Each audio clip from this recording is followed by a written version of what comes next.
Hi. The last time I was talking to you, I left off about General Alexandre Dumas after he had just taken what was considered to be an impregnable position on Mount Cenis. Well, he did another amazing feat at Brixen Bridge as well by single handedly holding it against the Austrian army and winning the title of Horatius Cocles of the Tyrol. He was the Roman officer who successfully held a bridge against an invading Etruscan army back around 509 BC.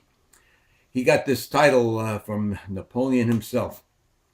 Now, the way this encounter came about was that while in hot pursuit of the Austrian army, Alexandre had outrode all his men but one, a man by the name of Dermancourt, who later became a general himself. Now, the Austrians, seeing only two men in pursuit, reared around to defend the bridge at Brixen. Dermancourt was struck down, falling from his horse, and actually he fell under his horse, make it even worse. Now, Alexandre had halted to defend the bridge, and he was holding it alone against a whole squadron of Austrians.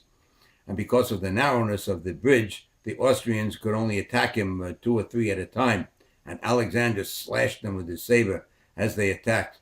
He killed 8 of them and wounded several others, but due to the fact that he had received 3 wounds to his head, his thigh, and arm, as well as numerous deep cuts, he was near the limits of his strength. He had also taken 8 bullets through his uniform, and his horse had been killed underneath him as well. Now, fortunately, his men arrived in time to save him. And this action of Alexander gave the French government cause to create a medal of bravery for all future gallants, and this medal depicted a single man stopping a whole troop of cavalry. This was all inspired by the actions of Alexandre Dumas. Now, after this battle, he was transferred to Italy, where he served under Napoleon and was instrumental in winning a victory. The French army had captured a spy and could not find any information on him. And Alexander was called in, and he assigned 4 men to execute the spy. Well, when asked why, he replied that to get the message he has inside his stomach. Now, in fear of his life, the spy confessed that that was where he had actually hidden the message, in a pellet. So a purgative was administered to him, and the message was found, and it disclosed just when the enemy would come in to relieve Mantua and by what route. The result was that the French won a victory in which, as usual, Alexander distinguished himself.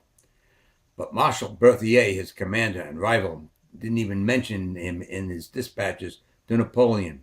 No problem. It didn't take him long to come to the notice of Napoleon in another way. In another battle, while again pursuing the Austrians, his horse was killed under him.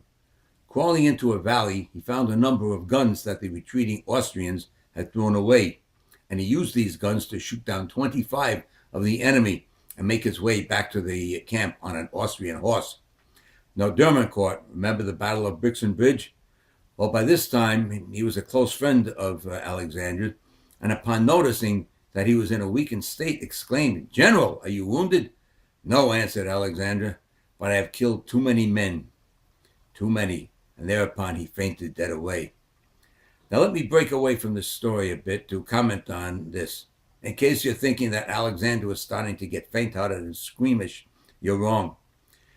Coming from a man who has been baptized by fire on the battlefield, I can tell you from experience that it's the man who enjoys killing who'll be the first one to run out on you when the killing no longer becomes fun. It's men like Alexander who detest what they have to do in war, but do it anyway out of a sense of duty and commitment. They're the ones who will stay with you to the end. I'll talk more about this in my section called Passing Thoughts later on, but that's it for now.